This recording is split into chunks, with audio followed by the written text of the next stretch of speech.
దైవ మర్మములు. సహోదరుడు భక్తి సింగ్ గారి అనుభవంలో దేవుడు ఆయనకు బయలుపరిచిన దైవ మర్మములు. జూలై 26. నేను వారితో చేయు నిబంధన ఇది. నీ మీదనున్న నా ఆత్మయు నేను నీ నోట నుంచిన మాటలను నీ నోట నుండి, నీ పిల్లల నోట నుండి, నీ పిల్లల పిల్లల నోట నుండి ఈ కాలం మొదలుకొని ఎల్లప్పుడూ తొలగిపోవు అని యెహోవా సెలవిచ్చుచున్నాడు. యెషయా గ్రంథం 59:21. 33వ శిఖరం.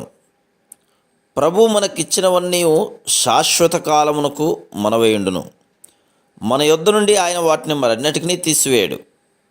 మనం తప్పిపోయినప్పుడు మనల్ని గద్దించి శిక్షించినను మనకిచ్చిన వాటిని ఆయన తిరిగి తీసుకొనడు.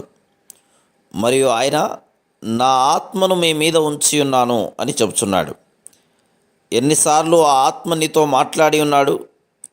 నిజముగా తిరిగి జన్మించిన వారు కూడా తరచుగా లోక స్నేహము, ఆకర్షణల వలన భ్రష్టులైపోచుందరు.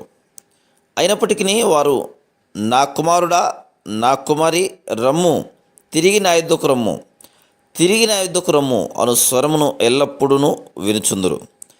అటు రీతిగా ఆత్మ మనతో పోరాడుచుండును. నా ఆత్మ నీ యొద్ద నుండి తొలగిపోదు అన్నది దేవుని వాగ్దానమని జ్ఞప్తి ఉంచుకొనుము. కూడికలోనో లేక నీ మౌన ధ్యాన సమయంలోనో నీవు నేర్చుకున్న సంగతులు నీకు శాశ్వత స్వాస్థ్యమగును. మనకు మహిమ కలిగిన శరీరములు ఇవ్వబడిన తర్వాత పరిపూర్ణ జ్ఞానము మనకు ఇవ్వబడును. మనం ప్రభువును ముఖాముఖిగా చూసినప్పుడు మనం ఎరగబడిన రీతిగానే మనం కూడా ఆయనను ఎరుగుదుము. 1 కొరింథీ 13:12.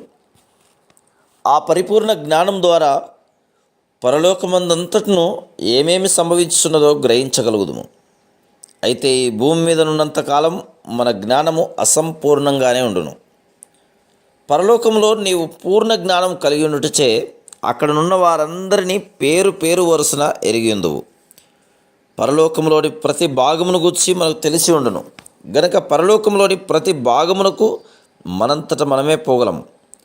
దారి కనుగొనుట ఎట్లు అను ప్రశ్నే కలగదు.